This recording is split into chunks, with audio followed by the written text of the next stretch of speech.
Well, we can keep doing things the same way and expect a different outcome.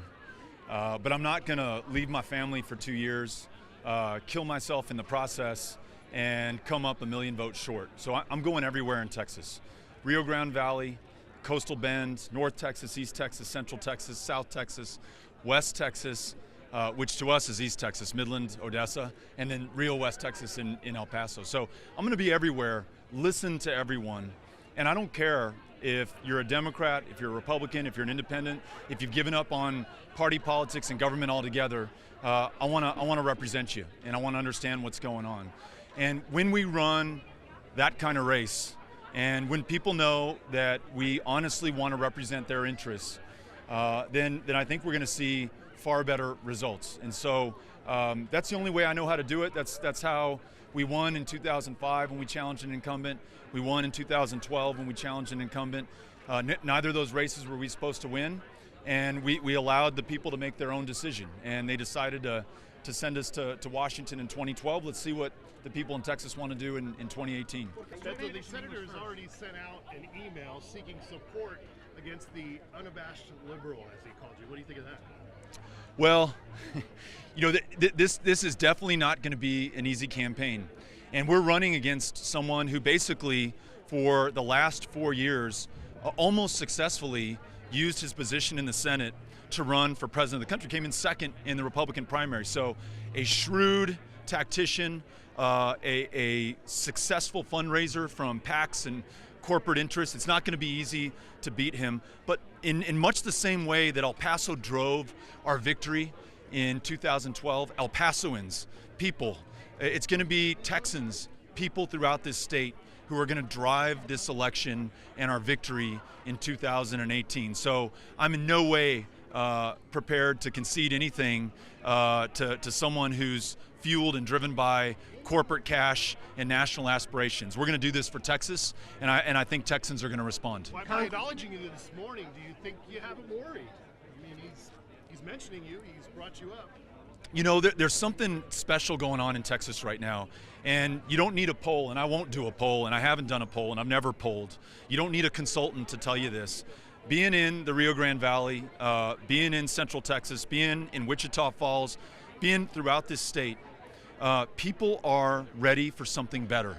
And they want someone who's going to be honest, who's going to be accountable, who's going to be listening to their concerns and reflecting them in what he says and what he does. I think Ted Cruz is smart to take this seriously because I think this is what Texas wants. And across party lines and across parts of the state, this is what Texas is looking for. And so we'll see whether people or corporate cash wins out in the end. And I'm gonna be the one dependent on the people. Congressman, you know that this state has the highest uninsured rate in the country, and Republicans say they're not going to give up on health care.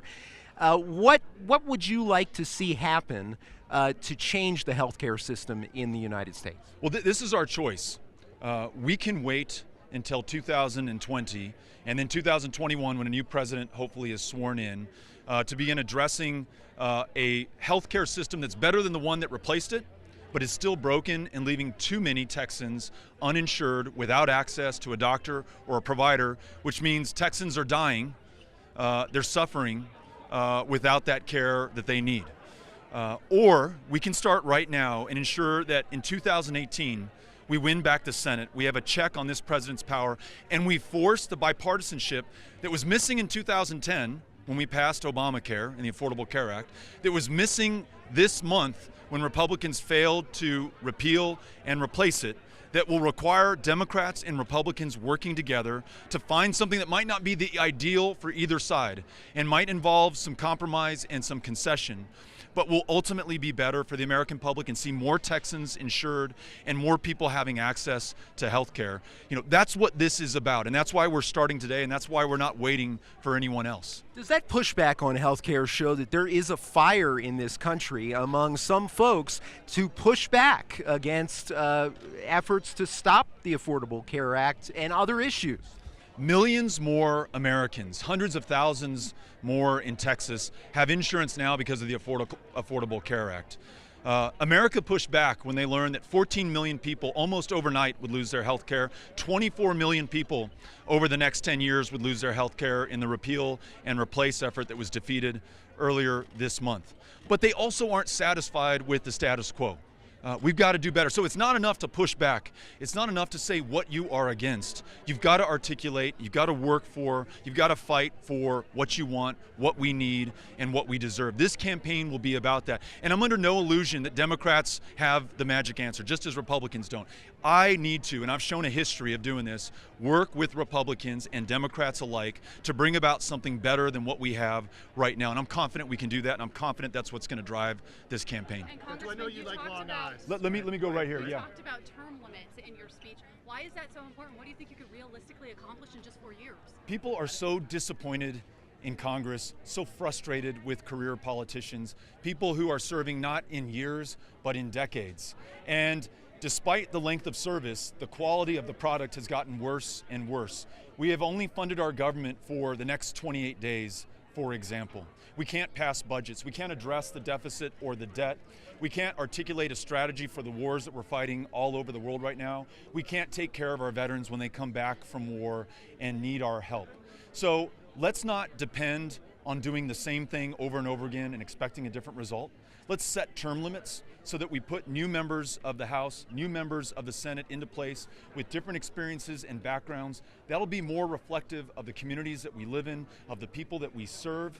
And it will ensure that we're listening to people instead of corporations, that we want to understand what our constituents want, not what corporate cash is demanding. The money in this system is the most corrosive thing for our democracy, and it's why I'm one of 2 out of 535 in the Congress who doesn't take corporate cash, and why I will run a campaign to represent 30 million people in the state of Texas that will cost tens of millions of dollars to mount, and I won't take a dime of political action committee money. That's the change that we need, and I'll also voluntarily limit myself to no more than 2 terms in the Senate because I believe in Texas. Texas is going to produce someone better than Ted Cruz, better than Beto O'Rourke, and we need to have faith in ourselves, in our state, and in the people here to do that, and term limits allows us to do that. So you're saying you're not doing any polls. You're saying you have gone to all the different kind of counties and cities here. What are your chances, do you think, of realistically winning this, and what's going to happen if you don't? I was just saying, the whole idea of running for Senate began with a conversation with my wife Amy and about our kids and the fact that they deserve better than what we have right now, and they certainly deserve a better future than the one that we see based on this administration and this Congress. What I wanted to do in traveling the state for the last 4 months was to understand what other families were talking about, how they were feeling, and to be able to listen to them. And it's clear to me, and I'm strongly encouraged by the fact that Republican or Democrat, South Texas, Rio Grande Valley, Central Texas, East Texas, North Texas, or West, people want something better. And they don't care if I'm a Democrat, they don't care if I'm a Republican, they don't care if I'm a man or a woman.